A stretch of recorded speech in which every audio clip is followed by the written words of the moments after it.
ลุงใจไปตั้งใดน่ะแปลงบ้านใหม่หลังใหญ่แต่พอแล้วแต่งห้องจัดงามอ่ะไปซื้อที่ไหนนะลุงใจบากถามบ่ฮู้กะเดี๋ยวเนี้ยผมนิมิตเฟอร์นิเจอร์คอมเพล็กซ์เปิดจัดโปรโมชั่นแฮงเวอร์สาขาแม่จัน3 วันต่ออันน่ะนะโอ้แต่กันดิพรหมนิมิตเฟอร์นิเจอร์คอมเพล็กซ์สาขาแม่จันเปิ้นจัดโปรโมชั่น3 วันครึ่งราคาวันที่3 ถึง 5 พฤศจิกายนนี้อาหารและเครื่องดื่มฟรีตลอดงานมีถึงเฟอร์นิเจอร์มากมายหลากหลายแบบเพื่อคุณได้เลือกมากมายบ่ว่าจะเป็นชุดห้องนอน3 ชิ้นเตียงตู้3 บานโต๊ะเครื่องแป้งขนาด6 ฟุตเหลือเพียง 5,990 บาทต่ออันนะครับแฮมเบอร์ปอยังมีชุดผ้านวม5 ชิ้นขนาด6 ฟุตปกติ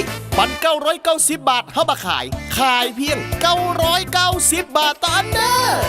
3 พฤศจิกายนแค่ได้หมอนหนุนเพียงเข้าไปกดไลค์แฟนเพจพรหมนิมิตเฟอร์นิเจอร์ก็รับสิทธิ์แลกซื้อเพียง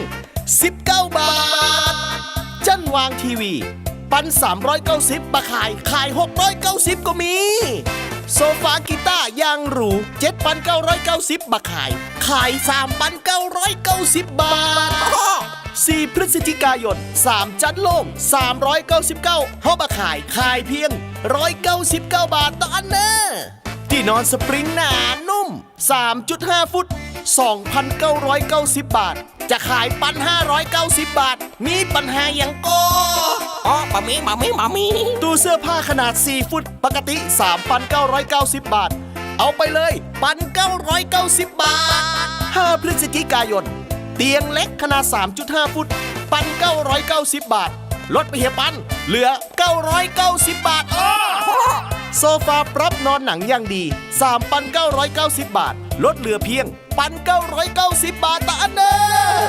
และยังมีโต๊ะอาหาร4 ที่นั่งไว้ไปนั่งกินข้าวลำๆปกติ 5,990 บาทหารกึ่งไปเลยเหลือ 2,990 บาทและยังมีเฟอร์นิเจอร์อีกมากมายให้คุณได้เลือกอย่างจู้ใจตี้พรหมนิมิตเฟอร์นิเจอร์คอมเพล็กซ์สาขาแม่จัน3 แยกไฟแดงไปแม่อาย3 วันครึ่งราคาตาเนอวันที่3 ถึง 5 พฤศจิกายนนี่เต้าอันที่